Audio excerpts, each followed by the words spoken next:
Hola, buenos días a todos. Bueno, estamos llegando al último día del simposio, en la mesa de las 9 de la mañana. Doctor Alberto Stigman, adelante, por favor. Bueno, buenos días a todos. Para mí es un gusto poder conducir esta mesa de diálogo. Voy a contar con la colaboración de la licenciada Mónica Amra, que nos va a hacer llegar todos los aportes e intervenciones de quienes siguen este espacio por Facebook. Y bueno, respecto al tema, como ustedes saben, el tema es de los historiales freudianos, su importancia para la teoría y la clínica psicoanalíticas y la vigencia de los conceptos fundamentales. Como sabemos, antes de proseguir, quería agradecer también siempre el aporte técnico de Guillermo Amor y una vez más felicitar al comité organizador por este excepcional simposio que se ha podido realizar y se sigue realizando, concluye en el día de hoy, por las vías virtuales. Quiero felicitar a la comisión organizadora, particularmente a Mirta Goldstein, que encabeza este comité organizador. Quiero felicitar a la comisión organizadora, particularmente a Mirta Goldstein, que encabeza este comité organizador. Bueno, no sé por qué. Adelante, se había abierto un micrófono. Adelante, doctor. Perfecto. Bueno, como todos saben, Freud ha seguido una metodología, o sea, basándose en su experiencia clínica, luego ha hecho desarrollos de sus conceptos y posteriormente modificaciones en la técnica. Respecto de los conceptos que fue desarrollando Freud, cuando he intentado revisar los historiales clínicos, me he encontrado con una lista muy extensa de esos conceptos. Algunos fundamentales, otros no tanto, pero de todas maneras, cuando me propuse hacer esa lista y luego pensé en leerla, me pareció que iba a ser algo realmente muy tedioso, muy aburrido, y en ese sentido prefiero que cada uno de los expositores desarrolle su tema. Lo que sí es cierto que algunos temas por ahí los utilizamos en nuestras presentaciones sin aludir a ellos, y otros han sido motivo de interesantes polémicas y discusiones. Bueno, no sé si el tiempo dará para que los expositores también puedan incluir esto que es la tecnología, la revisión de los conceptos en función de la tecnología. Pero bueno, voy a darle la palabra directamente a ellos y vamos a seguir un orden alfabético. En primer lugar, vamos a escuchar a la doctora Marcela Boutelier, que es miembro titular didacta de APA, directora de la Biblioteca y Archivo Histórico Científico, profesor Willy Baranger, y miembro del Comité de Historia de la IPA. Doctora Boutelier, la escuchamos. Bueno, buenos días a todos. Bueno, quiero felicitar también al comité organizador por este fantástico inédito congreso que nos ha tocado vivir. Y bueno, y agradecer también la oportunidad, ¿no?, de poder sacar a la luz los historiales de Freud. Y en este caso yo les transmitiría los primeros historiales de Freud. Es como transmitir lo que conmociona a las mentes interesadas en el psicoanálisis, que es la escritura de los primeros historiales. Voy a contextuar brevemente a Freud, históricamente, antes de, en todo este devenir de Freud, histórico, como médico recibido, hasta que llega a la escritura de los historiales, a la clínica psicoanalítica, al descubrimiento de la teoría de la clínica. Bueno, él comienza en el servicio de Maynard en 1883 y obtiene un permiso para trabajar en el laboratorio, donde estuvo 2 años. Él comienza como investigador, no en la clínica, sino como investigador en un laboratorio. Hace investigaciones importantes referidas a la fisiología del sistema nervioso. Gradualmente se dedica con cortes de cerebro a la histología y hace diagnósticos clínicos. Esto le sirve el día de mañana para hacer diagnósticos clínicos muy acertados que coinciden con los informes de anatomía patológica. O sea, puede localizar con una buena semiología y una buena investigación del paciente la localización anatómica de la patología neurológica. Investigó también embriones y cerebros de niños, llegando a conclusiones importantes sobre el desarrollo de la patología infantil. En 1885 consigue una beca para asistir a la Salpêtrière al servicio de Charcot. Ahí está desde octubre del 85 hasta febrero de 1886. Cuando llega todavía está interesado en las investigaciones anatómicas, más que los temas clínicos. Charcot es el representante máximo de la neurología en el mundo. Además tiene una fascinante capacidad para transmitir sus conocimientos. Es hasta teatral. Y Charcot es el que hace que se convierte a la histeria en una enfermedad del sistema nervioso. Deja de tener otros conceptos la histeria y pasa a ser una enfermedad del sistema nervioso quedando incluido dentro del pensamiento científico. Logra diagnósticos precisos. Agrega también que la histeria puede afectar al sexo masculino. Es en París, bajo la influencia de Charcot, donde decide dejar el trabajo de laboratorio Freud y dedicarse más al trabajo y la investigación psicopatológica. Vuelve a Viena y escribe y traduce a Charcot y a Bernheim. Hay un pasaje de que es interesante para ver el pensamiento de Charcot y cómo también esto influye en Freud, en su trabajo. Un alumno le dice en una conferencia que dio Charcot, dice, esto no puede ser, contradice la teoría de Jung y Helmholtz. Y Charcot le dice, bien, será la teoría, pero ello no impide que una cosa exista. Es tener la libertad de estar abierto, saber las teorías, pero también estar abierto a los nuevos conocimientos y a la formulación de nuevas teorías. Freud tuvo en cuenta el pensamiento de Charcot en los años inéditos de su descubrimiento. Fue tomando al sistema nervioso no solo como formaciones anatómicas, sino que lo integra dándole una explicación funcional. Esto es muy interesante lo que hizo en niños, ¿no? Dándole esta explicación funcional y sobre todo la embriología, ¿no?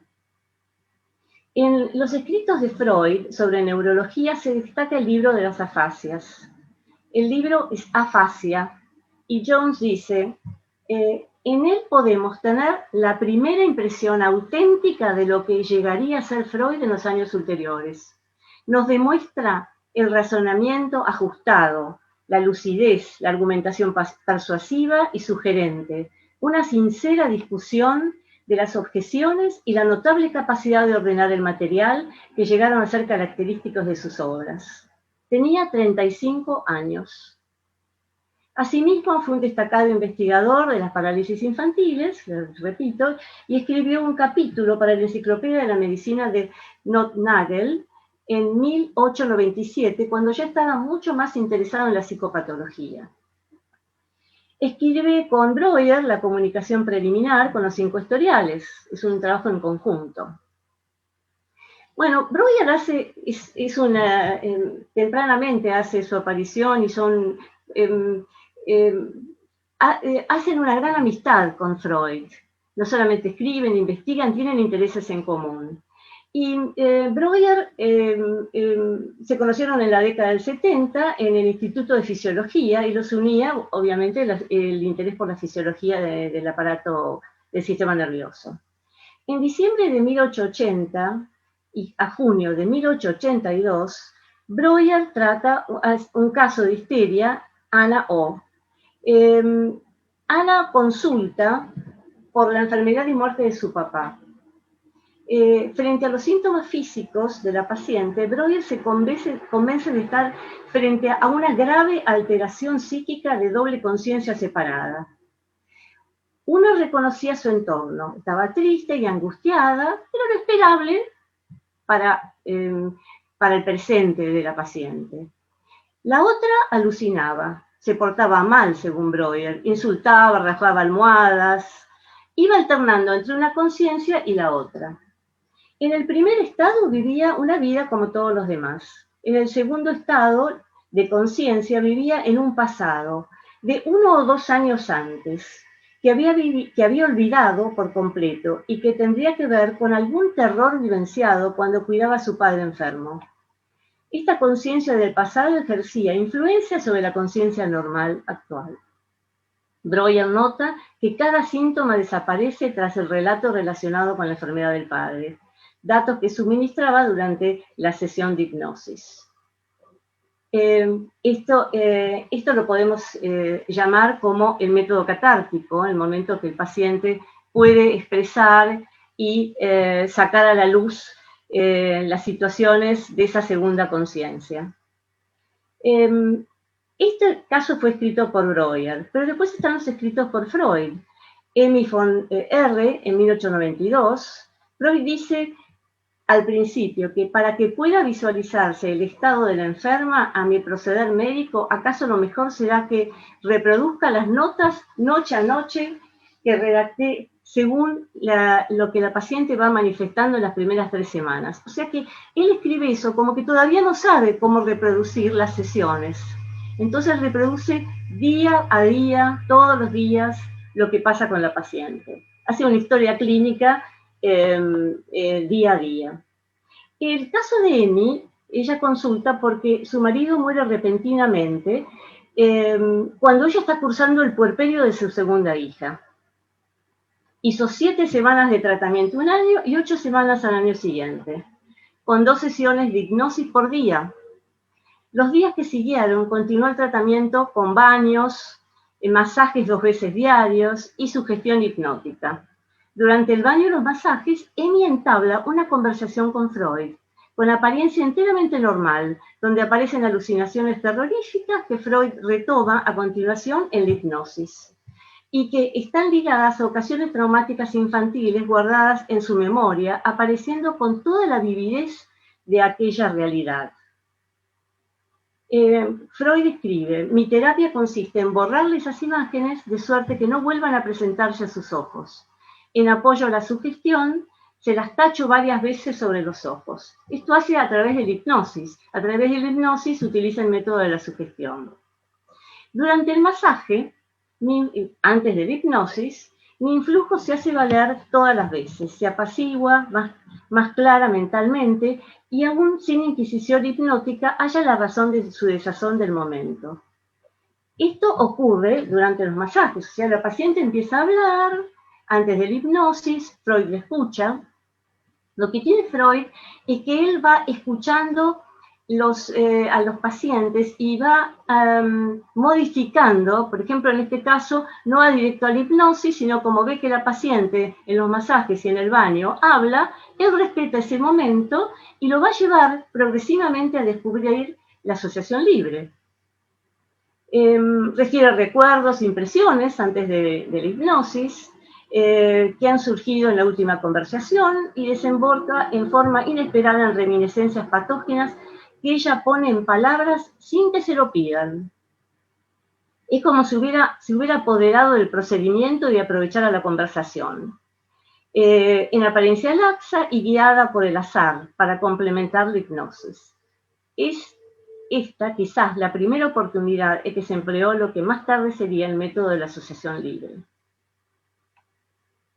A los 10 días de la conversación, recién puede manifestar de que lo que la afecta y lo preocupa es la muerte del marido.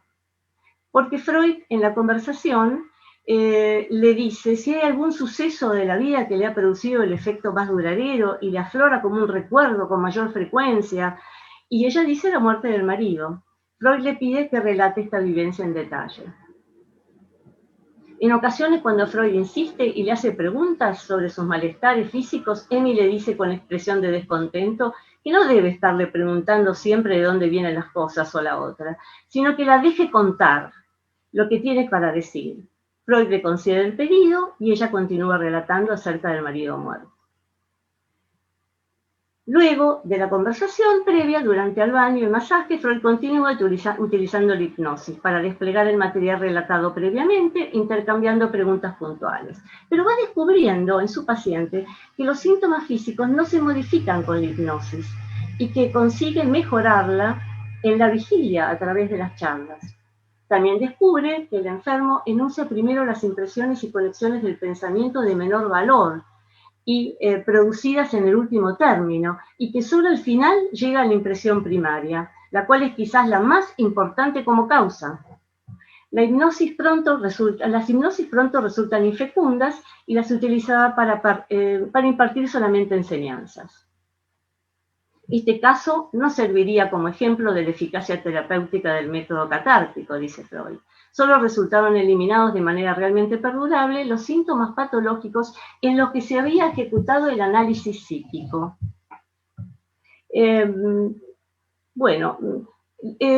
Luego, no sé cuánto, Alberto, ¿cuánto tiempo tengo? No se escucha. No escucho. 2 minutos más. 2 minutos más. Bueno, entonces me voy a... Después hablo sobre los otros y me voy al final. Freud tenía mente de investigador neurofisiológico, con fracasos y aciertos. Cuando no funcionaba por la línea conocida, decía que la paciente lo ayudaba a descubrir otro camino. Descubre cosas a medida que se encuentra con lo desconocido, apasionado por lo desconocido que descubre. Un médico con convicción de que estaba descubriendo algo que podría mejorarle la vida a los demás, pero además lo que lo destacó es su gran originalidad. Aparece la intuición de Freud sobre la fantasía inconsciente que hay en las histéricas, que se sigue expresando a través de la alucinación y la motilidad. Seguramente en la histeria se repite algo que no se puede recordar, es la repetición de una escena. La genialidad de Freud para descubrir las escenas tempranas infantiles que van conformando lo que será la neurosis del adulto. En los primeros historiales, el tema está en la libertad para pensar las escenas psíquicas que se repetían en las histéricas.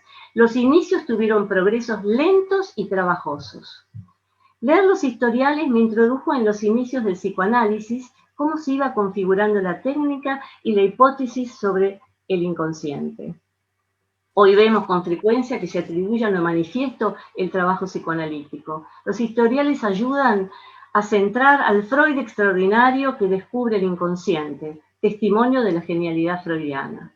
Por estos tiempos, la mente investigadora de Freud, que trabaja hábilmente en la incertidumbre de una clínica psicoanalítica que amanece en aquel momento, nos sirve de timón para tomar el presente como el comienzo de algo a descubrir.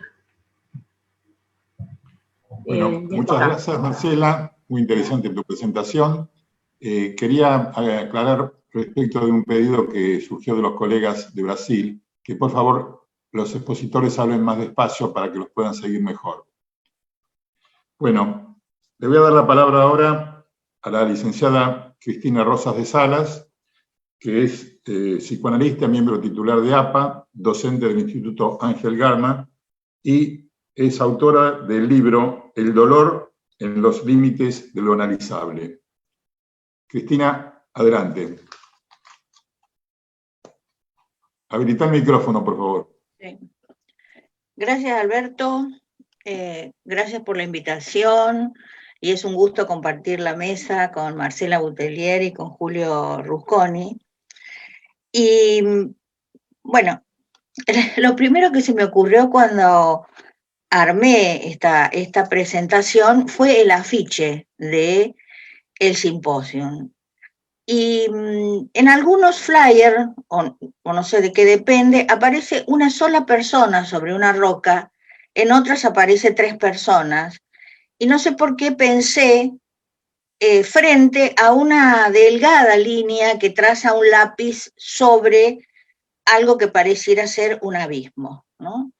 Creo que el simposio, el nombre, Tiempos de Incertidumbre, que es un tema que se ha desarrollado mucho, sin embargo me sentí convocada por el señor que está parado en la roca. O sea que en tiempos de incertidumbre parece una buena idea pensar acerca de los fundamentos. No es que en mi caso, por lo menos, soy experta en los fundamentos, y además porque, como dijo Alberto, los historiales son un enjambre de conceptos y de líneas, que abren líneas de investigación, ¿no? Entonces, ¿cómo hacerlo? Carlos Gamerro, citando a Harold Bloom, sostiene que cada escritor nuevo se ve apabullado por la potencia del precursor y querría, como el Pierre Menard de Borges, escribir aquel texto, pero el precursor ha llegado antes. Entonces lo que hace es traducirlo, traicionarlo, reinscribiéndolo en una nueva lengua, un nuevo contexto y una nueva cultura. Esa es la propuesta. En este caso, el que llegó antes fue Freud, y los historiales, en este sentido, son una apelación a una lectura activa.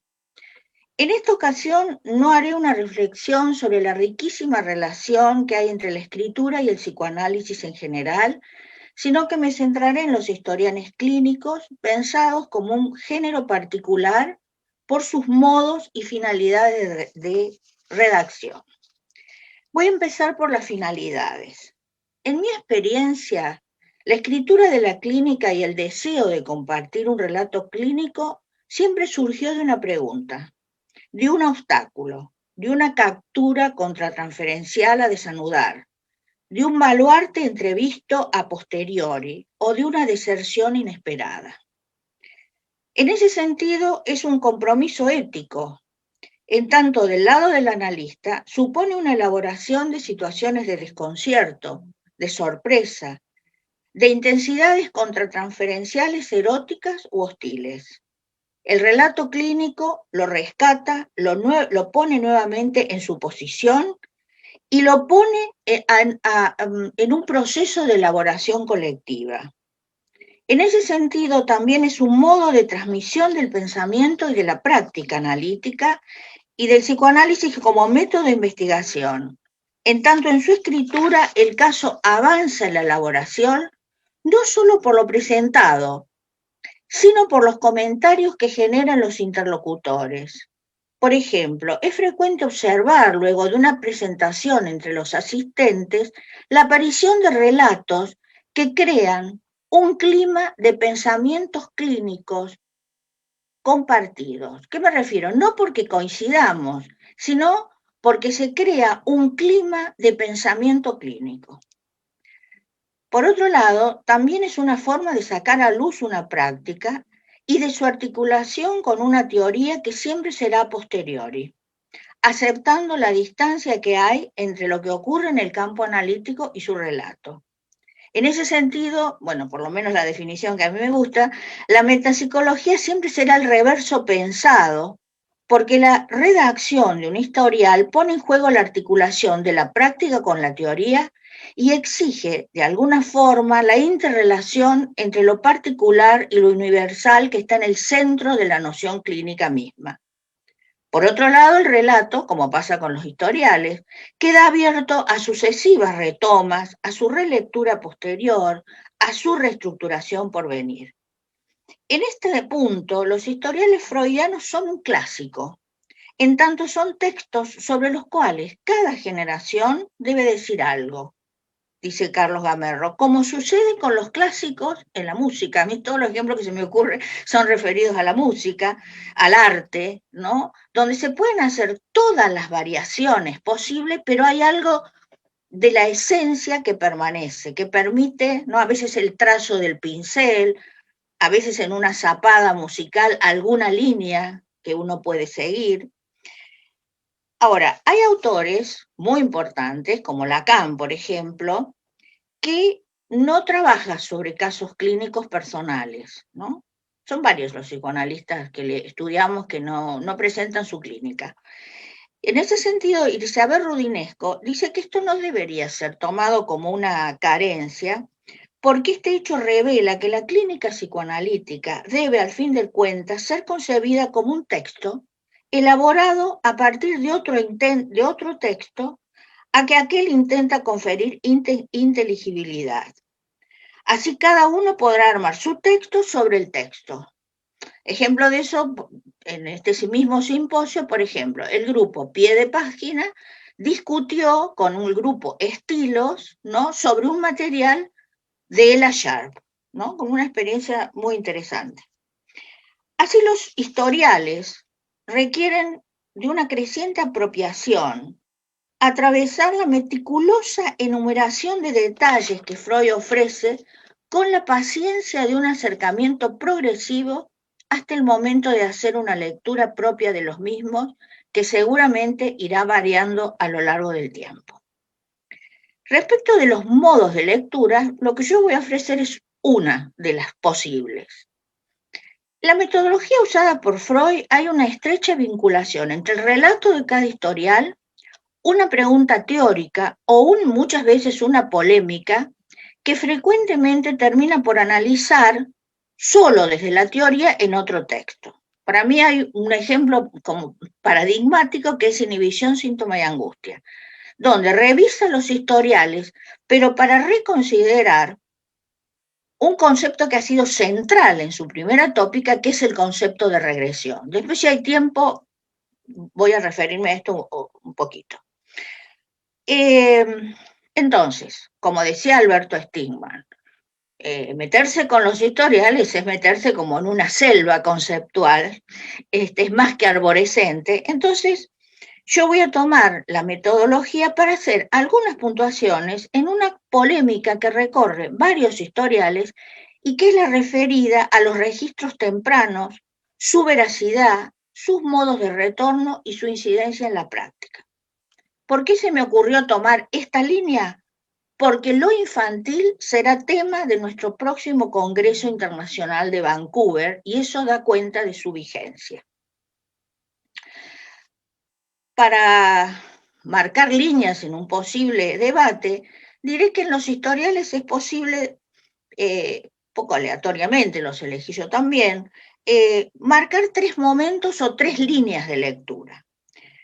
Un primer momento en el cual se puede argumentar que Freud concedió especial importancia a las fantasías primarias, cuyos contenidos se refieren a las teorías infantiles, estructuras fantasmáticas, organizadoras de la vida fantasmática, cualquiera sean las experiencias singulares de los individuos. En los extremos de esta posición que se observa aún hoy, toda variación se ubicaría en lo patológico.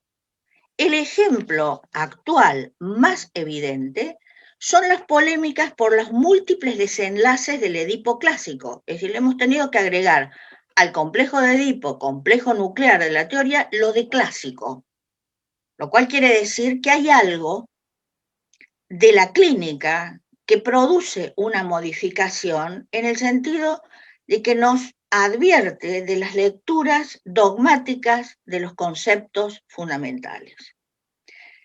Por ejemplo, en un recuerdo infantil de Leonardo, que es un hermoso material, Freud dice que las fantasías tardías de los seres humanos que crea sobre su infancia, suelen apoyarse, en verdad, y esto es lo interesante, en pequeñas realidades efectivas de esa prehistoria en lo demás olvidada. Dice, pero se requiere un secreto motivo para recoger la nimiedad objetiva y replasmarla tal como hace Leonardo en ese buitre que en realidad era un Milano. Entonces, señalo estas 3 expresiones: pequeñas realidades efectivas, nimiedades objetivas, como coherente con la teoría que él tenía en ese momento, en el cual la experiencia vivida es pensada como resto diurno de un secreto motivo. Un segundo momento, sin embargo, es la pregunta por las experiencias singulares, que está enmarcada en la polémica con Jung. Y es en El hombre de los lobos donde le otorga un valor central al efecto patógeno de esas experiencias singulares. Y dice, una frase contundente, en cuanto a reconocer la herencia filogenética, estoy de acuerdo con Jung, pero considero metodológicamente incorrecto recurrir a una explicación que parta de la filogénesis antes de haber agotado las posibilidades de la ontogénesis. En cualquier caso, las posiciones contrapuestas respecto de lo estructural y lo singular muestran que los historiales freudianos y sus posibilidades de relectura advierten sobre el riesgo de lecturas religiosas o sesgadas de los textos. Ejemplo de ello es la pregunta por la herencia filogenética y el peso de tales fantasías originarias. Por otra parte, si dicha herencia filogenética debe ser entendida como un fundamento biológico, como esquemas heredados, o como sostiene Laplanche, transmitido por el otro semejante a través de mensajes enigmáticos. Ustedes recuerdan, todos recordamos, por lo menos lo que para mí fue una de las polémicas más interesantes del último tiempo en el psicoanálisis, que es la polémica entre Green y Laplanche. Sin embargo, dicha controversia se atenúa, aún en los partidarios de la pulsión, diciendo que el objeto es el revelador de la pulsión. Yo creo que se trata, en todo caso, de articular lo singular y lo humano, y cómo cada sujeto le pone su marca singular a los fantasmas originarios. Cómo se cómo se articulan estructura e historia, fantasías y realidad material, pulsión y objeto. El tema de las identificaciones ha tenido en este simposio un lugar central, sobre todo en la mesa de ayer. Y luego señalaría un tercer momento donde aparece la cuestión de la verdad. Este tercer momento que aparece en los historiales muestra la preocupación de Freud por la verosimilitud de los recuerdos tempranos y sus modos de retorno. Aparece como problemática en El hombre de las ratas, la retoma en El hombre de los lobos y la termina de desarrollar en un trabajo teórico que es Construcciones. Y ahí dice: si uno no quiere equivocarse en la apreciación de la realidad objetiva, tiene que acordarse ante todo de que los recuerdos de la infancia de los seres humanos son sometidos a un complejo trabajo de refundición, análogo a la formación de sagas de un pueblo sobre su historia primordial. Esta posición en su práctica da fundamentos para pensar que, si bien en su obra enuncia simbolismos, fantasías originarias, herencias filogenéticas, las construcciones de los registros tempranos que se enuncian en los historiales dan un ejemplo del artesanal acopio de indicios en el relato, en las asociaciones, por el significante, como en El hombre de las ratas, en los actos y en las transferencias. Lo interesante es que dichas construcciones, enunciadas después de meticulosas desconstrucciones, no solo ponen a prueba la verosimilitud de las mismas, sino que son en Freud una conjetura, la apertura a nuevas versiones, a resignificaciones tal vez interminables, que incluyen al otro y que, más que buscarlas, remontándose en el tiempo, requieren una escucha atenta en su emergencia en el presente. Lo infantil a flor de piel fue el atinado título que le pusieron los colegas de San Pablo a una jornada que hicieron hace poco tiempo. Así pensado, lo arqueológico es también nuclear, es inconsciente vivo, es aquí, ahora, como allá y entonces, es transferencia, es repetición y diferencia, y también es un modo de habitar el mundo y la cultura. Perdón, Cristina, te Sí. queda un minuto.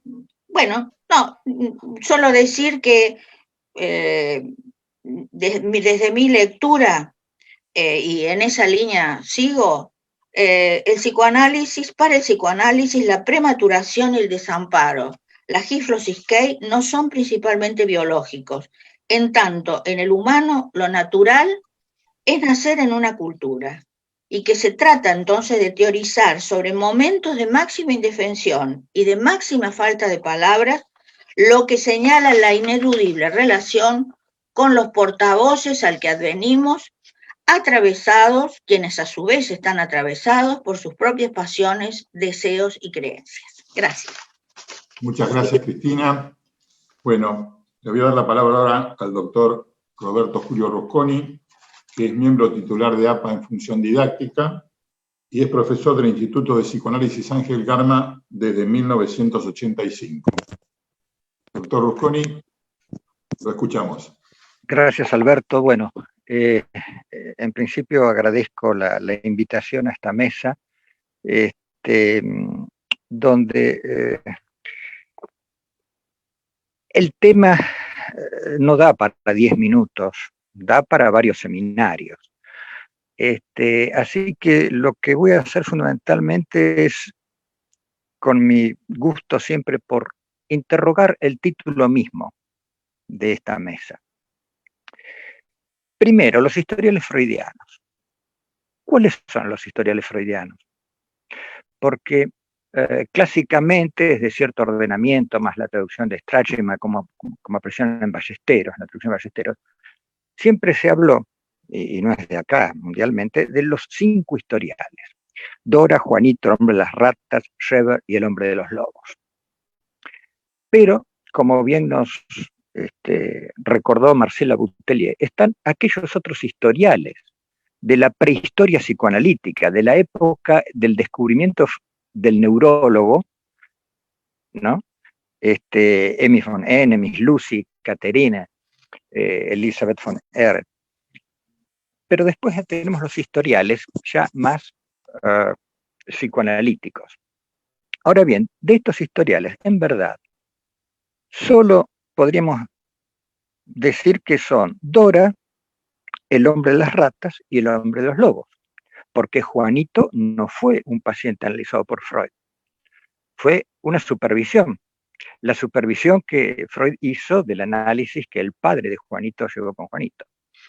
Y el caso Schreber no fue paciente de Freud, fue el análisis que Freud hizo de un texto autobiográfico, maravilloso, extraordinario, tanto el texto autobiográfico como el análisis que hace Freud.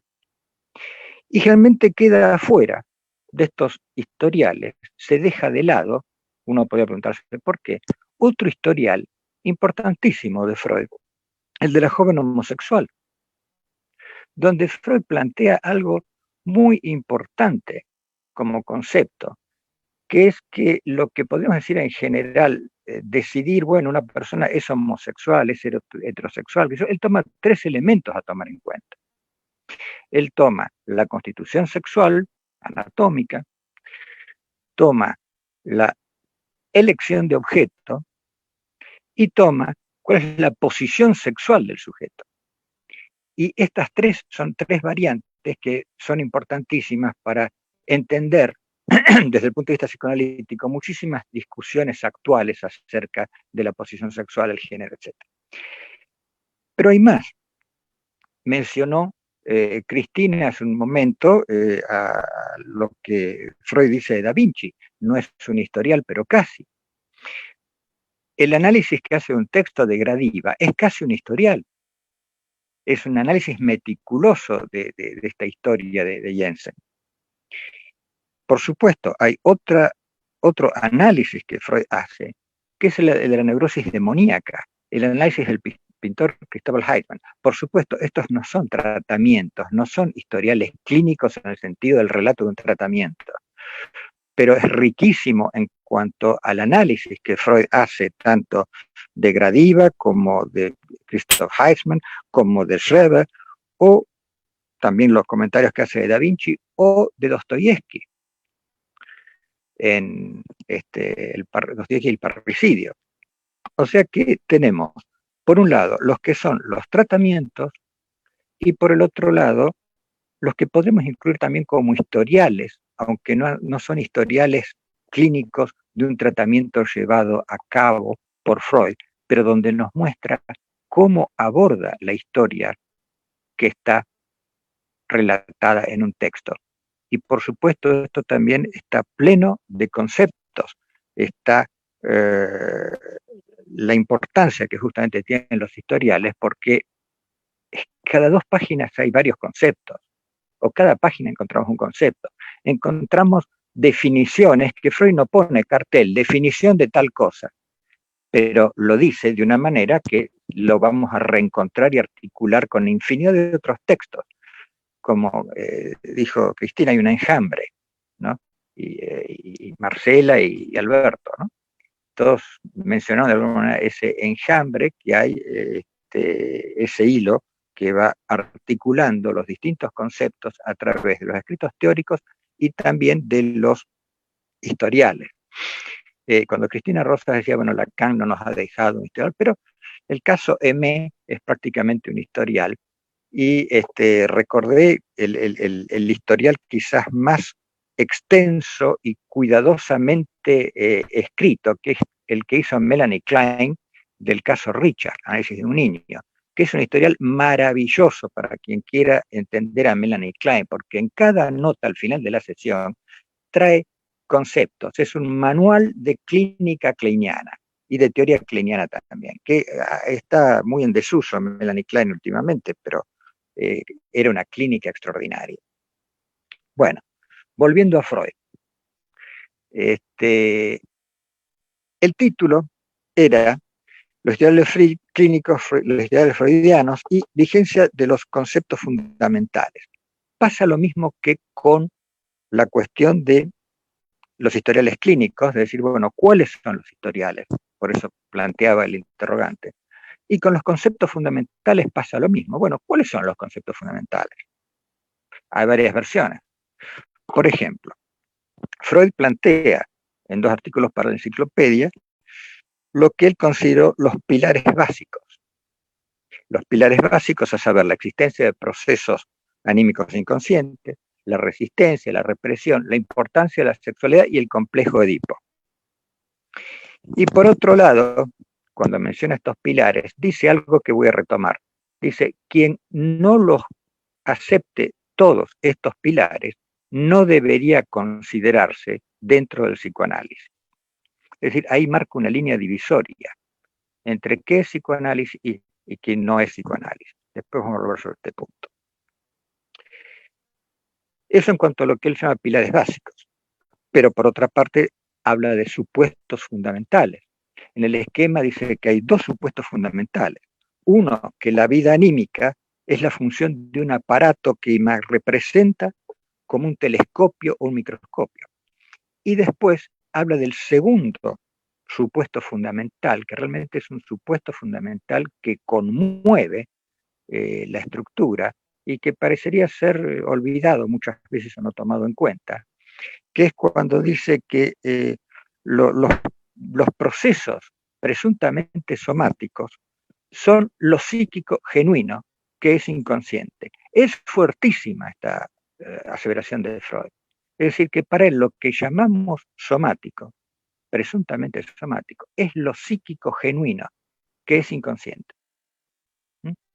Este es un supuesto fundamental para Freud, que la mayoría de los que abordan lo llamado psicosomático lo pasan por alto en términos generales. ¿Qué otros conceptos fundamentales? Hay algo que Freud mismo le pone el nombre de fundamental cuando trata un concepto clínico de la técnica, mejor dicho, que es la regla analítica fundamental. La regla analítica fundamental que implica el abandono de las representaciones meta, lo cual da lugar a que aparezcan las inconscientes comandando la cuestión, pero un pilar de la técnica, perdón, también es que las asociaciones superficiales siempre implican una asociación inconsciente. Es decir, si alguien habla de Pepe y después de la tía, aunque aparentemente nada tengan que ver, si no hay superficialmente un enlace, esa contigüidad implica que hay una asociación inconsciente entre estas 2 cosas. También habla de la transferencia, las resistencias y la necesidad de padecimiento, que es un concepto bastante importante que Freud va creciendo a lo largo de la obra de Freud. Y por último, claro, es difícil no recordar lo que para Lacan eran los 4 conceptos fundamentales, ¿no? En primer lugar, yo pongo la transferencia, después, por supuesto, habla de la repetición, habla de lo inconsciente y de la pulsión. Pero la transferencia yo le doy un lugar muy especial, porque entre la infinidad de terapias, de psicoterapias, si hay algo fundamental que diferencia al psicoanálisis de absolutamente todas las demás psicoterapias, no es ni la idea de la represión, ni de lo inconsciente, porque todas dicen que son muchas de esas que son de inspiración psicoanalítica, que toman en cuenta el inconsciente, el Edipo, la sexualidad, pero si algo distingue el psicoanálisis es el análisis de la transferencia. Esto le es propio y no está presente en las demás terapias de inspiración psi, porque los demás puntos pueden estar en discusión si los demás toman rigurosamente los conceptos de inconsciente o de represión, pero este es indudable, se toma en cuenta o no se toma en cuenta. Y por último, vigencia. Este es el más peliagudo punto del título, porque podemos decir, ¿vigencia de qué? Vigencia de los conceptos fundamentales. Ahora, ¿qué pasa? En el marco de un simposio titulado Tiempos de incertidumbre, es fácil pensar que esta incertidumbre alcanzaría a la importancia de los historiales freudianos y a la vigencia de los conceptos fundamentales. Acá caben dos posibilidades: que desde el planteo mismo se sugiera la incertidumbre acerca de esta vigencia, es decir, se ponga en duda, o que se la plantee como una afirmación de la vigencia de estos conceptos frente a quienes la pondrían en duda dentro de la comunidad psicoanalítica, que los hay. En cualquiera de los dos casos, deberíamos preguntarnos, imaginemos la siguiente situación: en una asociación de físicos, ¿sería posible o más bien irrisorio un título como Las leyes del movimiento newtoniano, su importancia para la teoría y la práctica de la física, vigencia de los conceptos fundamentales? Los físicos no se lo cuestionan, más allá de otras teorías aplicables a distintas circunstancias, como cuando la velocidad se acerca a la velocidad de la luz, entonces ya se necesitan otras teorías, Einstein and Company. Pero es más, una y otra vez se comprueban las leyes de Newton, dado que no nos olvidemos que los satélites y los cohetes que mandan al espacio se rigen por la física newtoniana. La física no pone en duda estos postulados de Newton para toda aquella cuestión que tenga que ver con sus leyes de movimiento dentro de, hasta cierto punto, de cierta velocidad. Y, por lo tanto, no usan otras teorías que son aplicables a distintas circunstancias.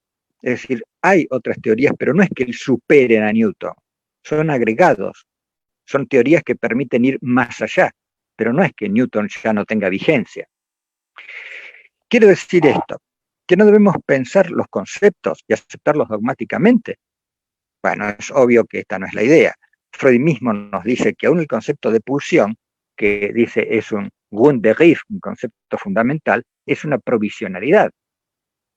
Pero mientras tanto, como Freud mismo dice, quien no puede admitirlos todos, estos pilares, no debería contarse entre los psicoanalistas. Adler, por supuesto, inmediatamente lo acusó de restringir la libertad científica, de censurar. Pronto se apartó del psicoanálisis. Entonces, la pregunta es, ¿se trata de sostener un dogma o de sostener el psicoanálisis frente a las resistencias que bajo la forma de supuestas tendencias de apertura y liberación llevan a una dilución del psicoanálisis y a su destrucción como amenaza? Si estamos en tiempo de incertidumbre, es un problema muy serio que esta incertidumbre alcance los fundamentos mismos de nuestro quehacer psicoanalítico. Freud valoraba la convicción... Perdón, Julio. Sí. Perdón, te queda un minuto. Gracias. Freud valoraba la convicción de la existencia del inconsciente para lo que suponía que debía tener lugar el psicoanálisis del analista. Ahí debía conseguirla. Aquí el Instituto de Psicoanálisis tiene una tarea importantísima. Todos los institutos de psicoanálisis. Para decirlo con un ejemplo vulgar, casi gracioso. Imaginemos una academia de tango en un momento en que está de moda la cumbia. Si creemos que ayornarse a las exigencias actuales de hoy se trata de enseñar cumbia, pero seguir llamándolo tango, este sería un rótulo vacío de sentido y solo lleno de falsedad. Aquellos que les atraiga bailar cumbia, pues que vayan a una academia de cumbia. Cada quien es libre de bailar lo que más le guste, pero respetando el contenido del nombre que se emplea para esa actividad. Hasta aquí llegué entonces, creo que complica el tiempo. Bueno, Muchas gracias. La verdad que muy ricas todas las presentaciones. Tratar de hacer una síntesis de lo que cada uno dijo me parece que ocuparía un tiempo que mejor ganarlo por lo que ustedes puedan querer dialogar entre ustedes y también dar paso luego a las intervenciones o a los aportes que puedan hacer desde Facebook. Si quieren ustedes, en principio, dialogar entre ustedes respecto de los planteos que hicieron, o si quieren, escuchamos las preguntas o los aportes que vienen de los colegas en Facebook. Hay muchos aportes de los colegas en Facebook. Si quieren escucharlos, me parece. Han generado muchísima participación, muy estimulante. Las ponencias, pero bueno, antes les voy a comentar que hay saludos y felicitaciones de todos aquellos que nos acompañan. Nos llegan saludos y felicitaciones de todas las partes del mundo. Nos dicen, excelente tema para iniciar el cierre de un simposio tan exitoso abierto al interior del país y a los colegas internacionales. Jorge Canteros le dice a Marcela Boutelier, excelente Marcela, un recorrido brillante, gracias Graciela Steinberg, lo mismo, muy buenas, y dice muy buena ponencia. A Cristina, Liliana Polaco le dice, muy de acuerdo con Cristina, que en la reescritura de un caso clínico hay algo de reinvención de cuestiones teóricas y clínicas. Y la importancia de hoy de volver a los fundamentos y abrir lo que leemos como saberes cristalizados. Además coincide con el concepto de refundición de un material, a veces apertura que permite aperturas a lo nuevo. Romano dice, excelente recorrido de Cristina, de los historiales, la infancia, los criterios de verdad, deslinde prolijo en la selva. Cecilia Moya dice, excelente Cristina al retomar lo infantil. Sara Arbizar pregunta a toda la mesa sobre el peso de las teorizaciones de Freud acerca de la sexualidad femenina que se inician en el historial clínico de Dora, luego la joven homosexual y que desarrollan años posteriores en los artículos acerca de la sexualidad femenina, tema muy controvertido en los tiempos actuales. Jorge Canteros dice, muy rico el recorrido de Cristina, pregunta si la selva conceptual del historial freudiano, diferente al jardín formalmente ordenado de Lacan, encuentra en la construcción de la escena fundamental freudiana el lugar freudiano estructural. Liliana Polaco coincide con Julio Rusconi en que escritos como los de Gradiva elaboran conceptos fundamentales que no podemos dejar de tener en cuenta. Mirta Goldstein nos dice, muy importante cómo están haciendo diferenciar lo fundamental de lo que se considera el fundamento en sentido absoluto. La clínica permite ese viraje. Diana Sigel le dice a Julio, conviene recordar, como bien sabés, a Fidia Cesio, quien destacó y desarrolló el siguiente concepto fundamental que citaste. Ahora no pude procesar todo, pero voy a... Pero me parece, Mónica, que con esto los expositores podrían... Sí, pero por ahí alguna... Bueno, como vos decidas, pero me parece, por ejemplo, Alberto Cabral, que dice una sola para Julio Rusconi más, muy buena exposición, poner el acento de la especificidad del psicoanálisis en el manejo de la transferencia, no implica desplazar el Gibolet desde la adhesión preconsciente-consciente a ciertos conceptos para ubicarla en la posición subjetiva particular que caracteriza al analista. Dejo aquí. Bueno, ¿quién quiere comenzar primero? Si querés yo empiezo, ¿puede ser? Alberto, mira, sí. Yo me quedé mucho con las exposiciones de Cristina y Roberto, que me parecieron muy claras, muy interesantes y con muchísimos aportes, ¿no? Yo creo que para completar un poco, yo creo que los historiales, surgieron estas ideas a medida que los escuchaba ellos, ¿no? Nos ponen en la lectura frente a un proceso, ¿no? En aquel momento, ¿no? Sobre todo los primeros historiales. Y los otros también, porque van mostrando un proceso con todos los detalles que nos permite estar atentos a una dinámica mental. Yo creo que esto nos enseña que nosotros tenemos que, con nuestros pacientes, tener en cuenta la teoría psicoanalítica, el método, pero también estar atentos a qué está sucediendo en el paciente. Y eso Freud lo ve, ¿no? ¿Qué está sucediendo en el paciente? No tiene muy desarrollada la teoría en los primeros historiales, pero sí qué le está pasando al paciente cuando el paciente dice, doctor, mire, déjeme hablar, o doctor, o no quiere hipnotizarse, ¿no? Está expresando en un momento inicial del psicoanálisis esto que la escucha también de una dinámica o qué necesita el paciente o qué está pidiendo el paciente. Otra cosa que dice Freud dentro de la historia, porque en realidad él vuelve muy entusiasmado de París, viene con todo para comunicar, pero cuando llega a Viena no lo quieren escuchar, porque se sienten heridos, no lo escuchan, pero dice, ¿qué está haciendo este jovencito diciendo todas estas cosas? Entonces Freud digamos, se sigue con su escritura y con su trabajo clínico en el consultorio, ¿no? Pero Freud decía que no era necesario ajustarse a lo que los profesores dicen para poder tener la libertad de descubrir lo nuevo.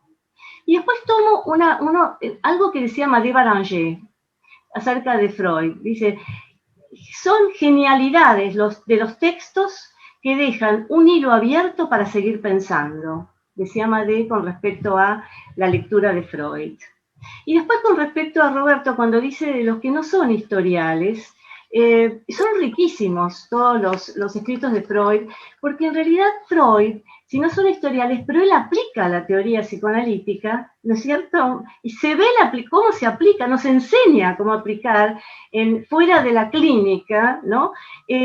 Aquí toma y aborda desde un pensamiento psicoanalítico. Y aquí tomo el tema de la formación, porque nosotros a través de la formación, como psicoanalistas, para ser psicoanalistas, que nos permite tener la experiencia a través del análisis, y también la formación, como dice en Análisis Terminable e Interminable Freud, de ese espacio que solamente tenemos los que hemos profundizado y hemos tenido la experiencia y vivido el psicoanálisis, ese espacio de neoformación que nos acompaña para siempre.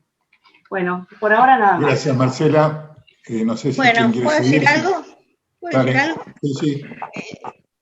No, me parece que con relación a algo que dijo Julio, yo creo que hay conceptos que son centrales, que hacen a la identidad de quienes somos analistas y de la teoría y de los conceptos y demás.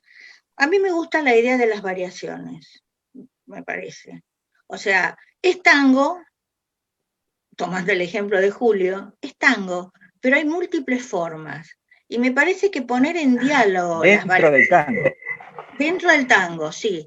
Y creo que por eso dije, por ejemplo, la polémica entre Green y Laplanche, por ejemplo, ¿no?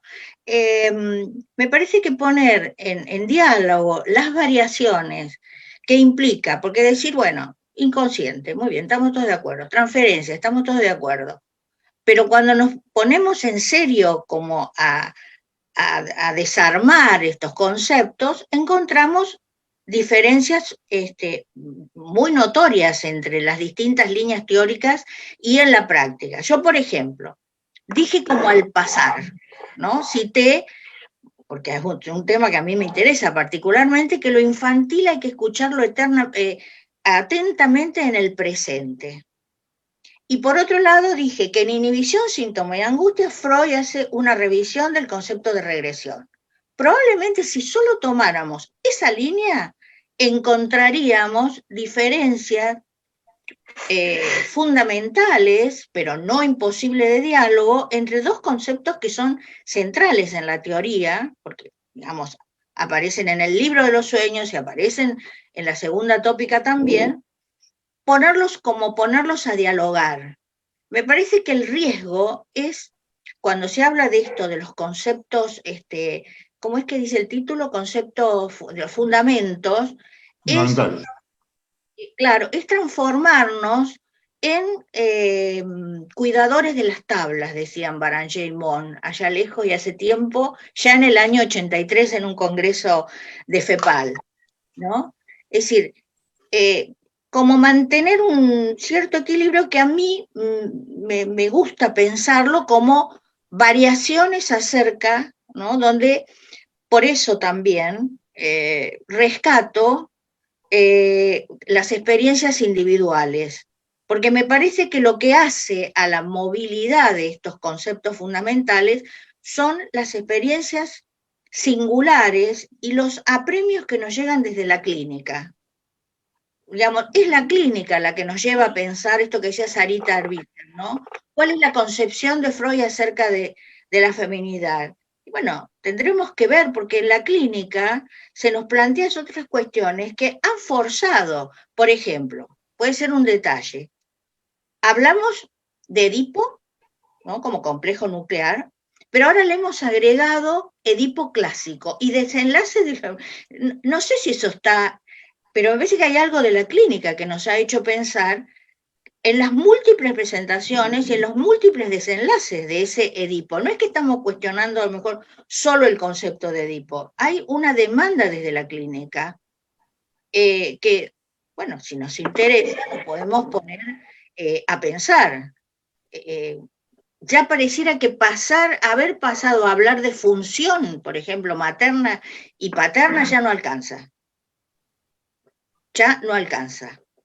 Y bueno, a mí me tocó hablar en esta mesa, digamos, sobre los fundamentos. La que sigue es sobre el futuro. Yo creo que son tareas a futuro, para no caer en cuestiones dogmáticas, ¿no? Como dice Leclerc, ojo, porque la cruz y la espada están siempre alertas. Lo dice en un cuento maravilloso, con relación a los riesgos del psicoanálisis. Lo ubica en la cruz y la espada. Como es un cuento, no hay un desarrollo teórico, ¿no? Bueno, ¿podemos dar la palabra a Julio entonces? Sí. Sí, trataré de ser breve. En cuanto a los peligros del dogma, yo en el año, creo que 80, algo así, 80 y pico, en un simposio presenté un trabajo acerca de pensamiento psicoanalítico, donde planteaba que esto se jugaba entre la convicción en la existencia del inconsciente y la capacidad de interrogarse. Más allá de la convicción está el dogma, y más allá de la capacidad de interrogarse está lo que Freud llamó el nihilismo intelectual. Pero hay todo un campo que barre ese péndulo entre esos dos extremos, donde estamos dentro del pensamiento psicoanalítico con todas sus variaciones. Vos hablás de las variaciones, pero estoy totalmente de acuerdo. Y variaciones fuertes, porque tenemos Melanie Klein, señora psicoanalista, tenemos a Lacan, flor de psicoanalista, pero están dentro del psicoanálisis, con todas las diferencias que hay en cuanto a las variaciones, pero toman el complejo de Edipo, toman estos conceptos fundamentales,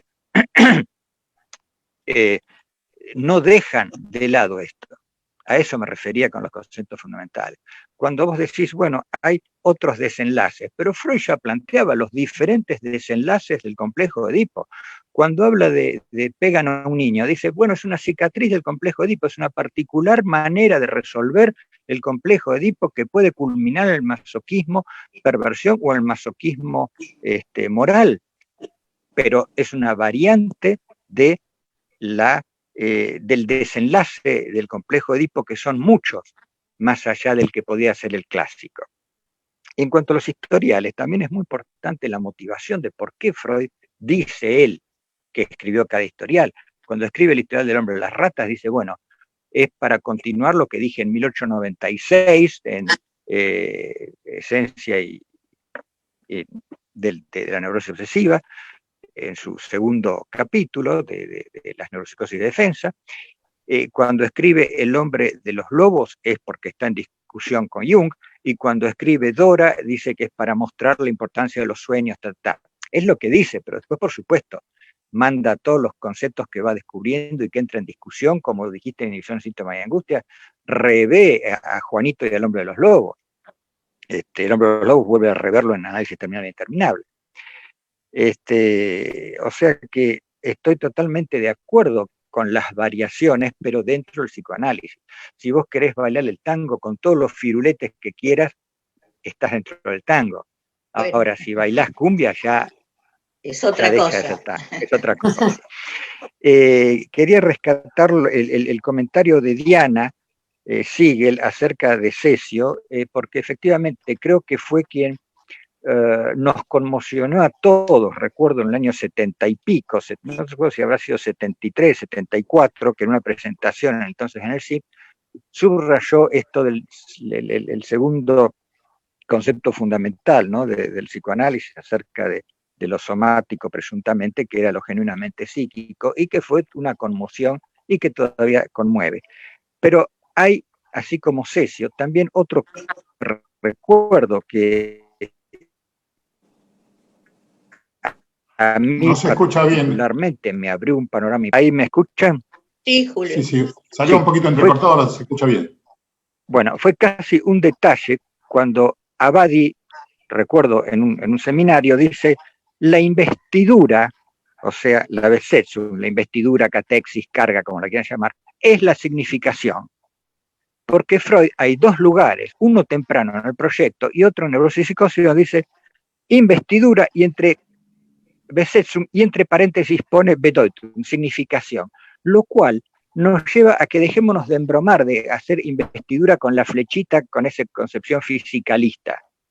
La investidura es la significación, entonces cuando hay un desplazamiento de la investidura, como el que puede hacer Juanito del padre al caballo, esa flechita es que pasó la significación del padre castrador al caballo. Es una ciencia, o como lo quieran llamar, de significaciones lo que está en juego. Por eso es la colisión que suele haber con, por ejemplo, las neurociencias que no son de la significación. Bueno, en principio esto agradezco. Bueno, muy valioso el diálogo, realmente es una mesa de diálogo con un diálogo muy fecundo.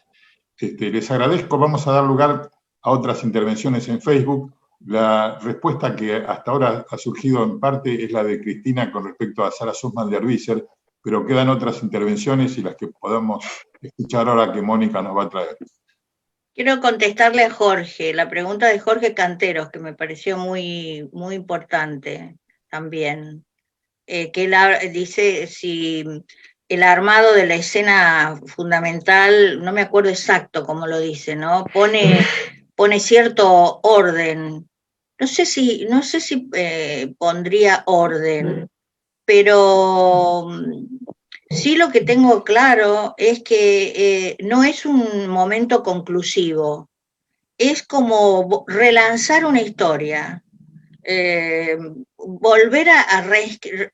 En realidad más que una historia son procesos de transferencia, ¿no? Como la transferencia de la transferencia, en eso a mí me gusta la posición de Laplanche.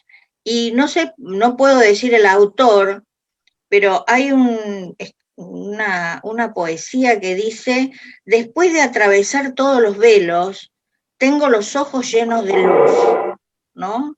Y tal vez Jorge tenga que ver con esto que nosotros investigamos en el grupo, como la reacción o el impacto frente a la aparición de lo real, ¿no? Entonces, no sé si con esto te contesto, me vas a tener que dar tiempo, me quedo pensando, sí. Bueno, Mónica, si querés. ¿Cómo no? ¿Cómo no? Hay otras intervenciones. Alberto Cabral le dice a Cristina, excelente exposición, y le pregunta, ¿estarías de acuerdo con considerar lo infantil como la insistencia en el discurso del analizante de las demandas infantiles que no prescribieron? Verónica Prada le dice que importante sostener los interrogantes planteados por Julio. Excelente análisis. Gilla Zafore dice, en mi experiencia, la relectura de los llamados historiales freudianos interpelan mi posición como analista, sobre todo en los obstáculos que se presentan en cada análisis. Bueno, felicitaciones. Y Jorge Catelli dice, a propósito de los conceptos fundamentales del psicoanálisis y nuestro Gibolet, ¿cuáles pueden considerarse que son fronteras conceptuales en expansión o cambio del mismo en nuestra época? En esto posible, para que la tradición y cambio que nuestro psicoanálisis no deje de ser tal? ¿Algo debe cambiar para que se siga sosteniendo? Gracias anticipadas. Y acá hay una intervención de Willy Williams que dice, muy bueno Roberto, la metáfora de la cumbia y el tango para lo que está ocurriendo en el psicoanálisis clínico, que pareciera deslizarse en teorizaciones lindantes, más con la filosofía y alejados de la clínica, en evidencia, como pronuncian Gigolet. Willy Perinot era, no sabía que se había puesto a Willy Williams. Bueno, felicitaciones para toda la mesa, Hilda Katz. No nos olvidemos que Piazzolla también es tango, aunque al principio lo rechazaron, dice Hilda. Y este Romano era una dice, variación, no se apartó de la estructura del tango. Y este Romano dice, muy vívidas las expresiones de Marcela en torno al cómo Freud encara la condición de ser interpelado, su atenta escucha y el valor en la transmisión del psicoanálisis. Felicitaciones. Hay más, mucho más. Excelente el aporte del análisis personal a lo largo de nuestra vida, dice María Elena Moreno. Sara Sussman de Arbizar, estoy de acuerdo con Cristina. La clínica es soberana, es nuestra brújula y la que nos permite la posibilidad de seguir pensando y que nos conduce a seguir desarrollando lo planteado por Freud y no quedarnos en dogmas. Bueno, acá hay una intervención muy larga de Kamran Alipanay. Estoy de acuerdo con el comentario de Julio, sin embargo, recordando a Laplanche y retomando el tema de la feminidad mencionada por Sara Arbizar, Laplanche considera que la mirada de Freud entre Dora y la joven homosexual no es ni por negligencia ni por características de las pacientes, sino por giros teóricos. Esto de que Freud se alejó de la teoría de la seducción. Entonces, tanto la clínica actual nos lleva a nuevas teorizaciones como lo opuesto. Las teorías encerradas no permiten ver nuevas dimensiones. Como ven, en el Facebook se ha hecho también un diálogo entre los participantes que se responden a ciertas consideraciones que han tenido respecto al estimulante diálogo entre ustedes y sus importantes ponencias. Así que les doy la palabra a ustedes.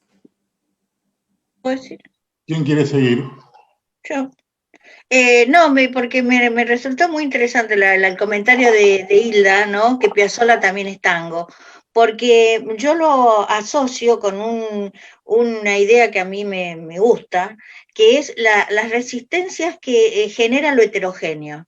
Es cierto, como dice Hilda, que en un comienzo la música de Piazzolla generó enormes resistencias, pero sobre todo en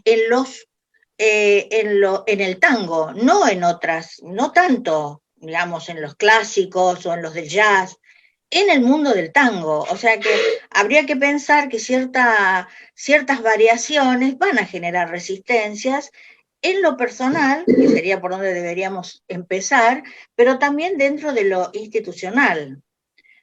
Volviendo, por otra parte, a la idea de variaciones, yo quisiera rescatar las variaciones en la clínica que devienen de una práctica basada en las intervenciones analíticas. O sea, no es el análisis clásico, pero yo valoro muchísimo y casi como fundamento también de la formación, esa clínica de las intervenciones que se da o que hacen los psicoanalistas en el territorio, en los territorios más allá del consultorio. Eso me parece como, por supuesto habrá que sistematizarlo, yo creo que hay que dar cuenta de la clínica. Me parece que una forma de no deslizarnos fuera del psicoanálisis es dar cuenta frente a los pares de la clínica que hacemos y tratar de poderla fundamentar. Creando, como dije, ¿no? Como un proceso de elaboración colectiva con relación a la clínica. Me parece que eso es casi como una cosa, una posición ética, dar cuenta de lo que uno hace. Por eso estamos en una institución psicoanalítica, no estamos en una academia de cumbia, como dice Julio. Estamos en una institución psicoanalítica. Entonces, dar cuenta frente a los pares, me parece como un buen antídoto entre el dogmatismo y el salirnos fuera, digamos, de lo que es el psicoanálisis. Y con respecto a la pregunta de Alberto, sí, yo creo que vos sabés, que yo pienso que lo infantil se escucha en el presente. Yo creo que Freud no es el momento de hacerlo, hace un extraordinario análisis del tema de la regresión en el libro de los sueños, que da fundamento para pensar que el inconsciente no hay que ir a pensarlo allá, está acá, aquí y ahora, y él da toda una fundamentación metapsicológica para sostener esto. Así que sí, es ahora, es a flor de piel, como dicen los colegas de San Pablo. Julio, ¿querías hablar ahora? Sí, quería mencionar varias cosas. Primero, así un poco desordenadamente y rápido, lo que decía Catelli, si algo debe cambiar para lograr la continuidad, la supervivencia del psicoanálisis. Yo le diría que, bueno, está el peligro de la adaptación porque Freud no se dejó arrastrar por la corriente de los tiempos. Freud supo sostenerse y siempre el psicoanálisis estuvo a contrapelo, siempre. Y en todo caso los pequeños cambios, no sé, habría que preguntarle a Lampedusa qué opina de que algo debe cambiar para que todo siga igual o si realmente se trata de un cambio profundo. Y vuelvo a insistir, las variaciones son bienvenidas y por eso traigo el ejemplo de Melanie Klein y Lacan, pero siguen dentro del psicoanálisis sin lugar a dudas.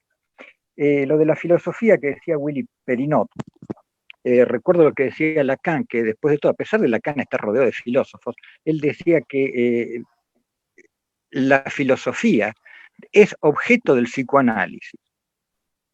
La filosofía misma debería ser objeto del psicoanálisis, en tanto es discurso de deseo, no al revés. Freud y la seducción. Jamás abandonó Freud la teoría de la seducción. Jamás. Le agrega la cuestión de la fantasía, pero no es que sustituye la idea del real acontecido por la fantasía. Por eso en El hombre de los lobos se la pasa discutiendo si fue real acontecido o fue fantasía, y saca de la manga el as ese de la protofantasía. Pero en Análisis Terminable e Interminable todavía sigue con la teoría de la seducción y dice una situación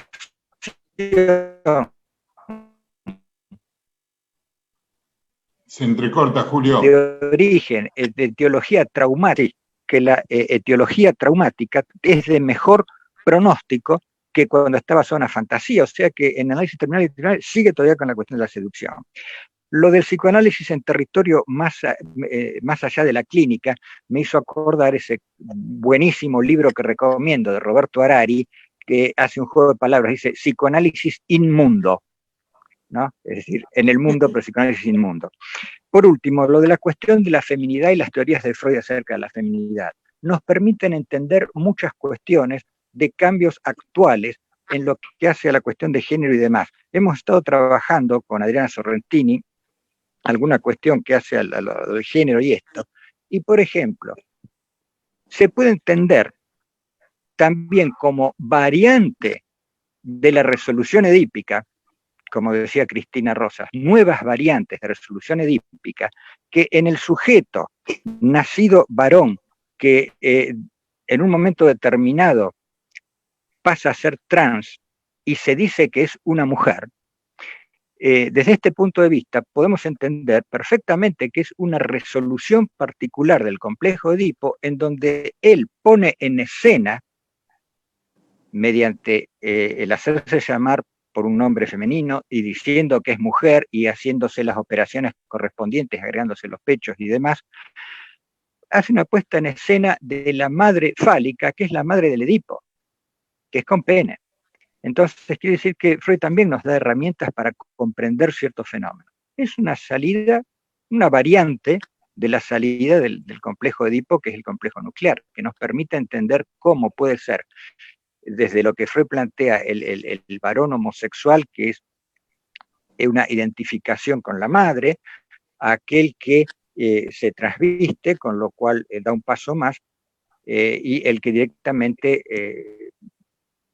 pasa a ser trans y entonces pide ser reconocido como mujer. Son distintos pasos en esta particular resolución del Edipo, como hay muchas otras. Bueno. Gracias, Julio. Marcela, sí, te voy a escuchamos. decir brevemente, porque han dicho ya, han contestado, pero me parece esto de lo infantil escucharlo en el presente, me parece, y el tema de las nuevas variantes, la cuestión de género, es contextuar, el tema que nos obliga en este momento a contextuar. Pero yo estaba pensando, cuando hablaba, en nuestro trabajo actual, donde yo lo veo sobre todo en el trabajo con niños y a través de las redes y todo lo demás, nos presentan, me hace acordar de pronto a Emi que le dice, bueno, déjeme hablar, doctor, ¿no? Y yo quiero hablar. Y yo no puedo escuchar de algún chico que pone de pronto en la sesión algo que quiere variar y alguna necesidad o algo, y además pone imágenes, inventa imágenes a través de la plataforma que uno esté usando, novedosos, donde digo, no tengo lápiz y papel, no puedo dibujar, pero él dibuja las imágenes que se pone atrás, se coloca en escenarios. Bueno, todo eso es para investigar, para verlo, ¿no? Me hace acordar a todo lo que Freud de pronto se sorprende con las pacientes que hablan, pero nosotros nos sorprendemos con los actos, no tanto con los actos de los chicos, con lo nuevo, con todo esto que nos... Bueno, me parece que esto lo tenemos que tener en cuenta y siempre verlo desde un pensamiento psicoanalítico, ¿no? De verlo, y además desde un pensamiento psicoanalítico plural, porque acá se habló de Klein, de Lacan, de Freud, de Green, hemos hablado de autores que, bueno, que nosotros estamos por estar en esta institución plural, los podemos nombrar y los hemos leído y podemos intercambiar. Y además incluirlos en este contexto nuevo. Bueno, nada más. Gracias, ¿Puedo decir Marcela. algo? ¿Puedo decir Sí, algo? Antes sí, de terminar. No, todavía tenemos unos minutos. Justamente después que hables, Cristina, me parece que podemos escuchar otras intervenciones en Facebook y ya después dar el cierre. No, quiero leerles esto, casi como un juego, ¿no? Dice, ya no quedan imágenes del recuerdo, solo palabras, palabras desplazadas y mutiladas, palabras de otros. ¿Saben quién dijo esta frase? Un científico muy admirado por mí por diferentes razones, que es César Milstein, cuando ante la imposibilidad de reconstruir los hechos que lo llevaron al descubrimiento de los anticuerpos monoclonales, que han significado una verdadera revolución en el tratamiento de enfermedades muy graves, toma estas palabras del inmortal de Borges. Y un científico de semejante envergadura, ¿no? Un premio Nobel, dice, solo quedan palabras, palabras desplazadas y mutiladas, palabras de otros. Me pareció...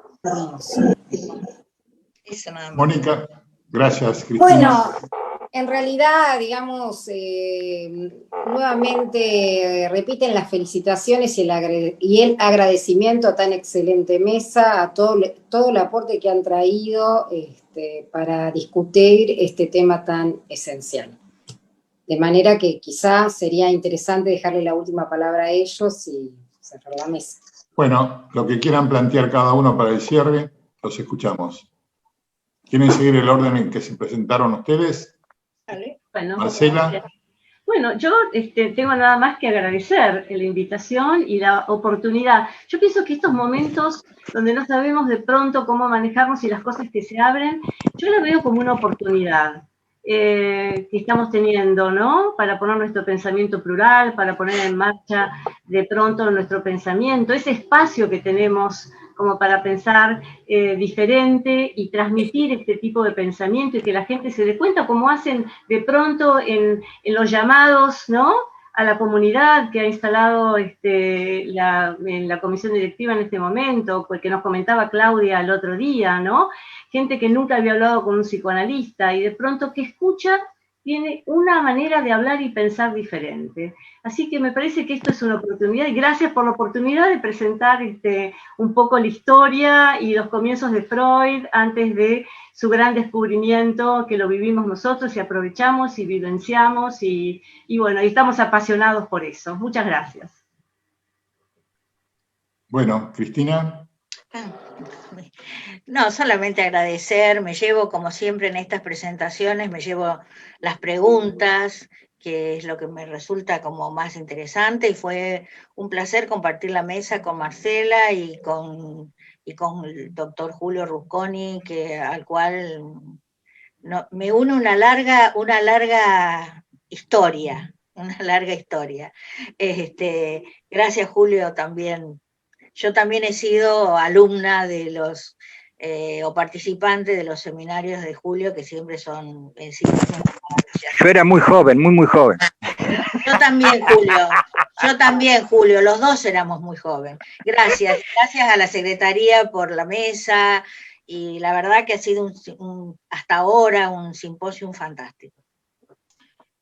Julio, antes que digas tu última intervención, para que la gente no se vaya todavía del espacio, quería anunciar lo que va a presentarse a las 11, que es una mesa de diálogo muy importante que se titula El psicoanálisis ante un mundo en transformación, ¿el futuro nos espera? Bueno, intervendrán colegas destacados de APA y otros de otros países, así que los esperamos a las 11. Y a las 13 va a estar el cierre del simposio, que va a ser un brindis virtual con un video institucional y la presencia del comité organizador del simposio.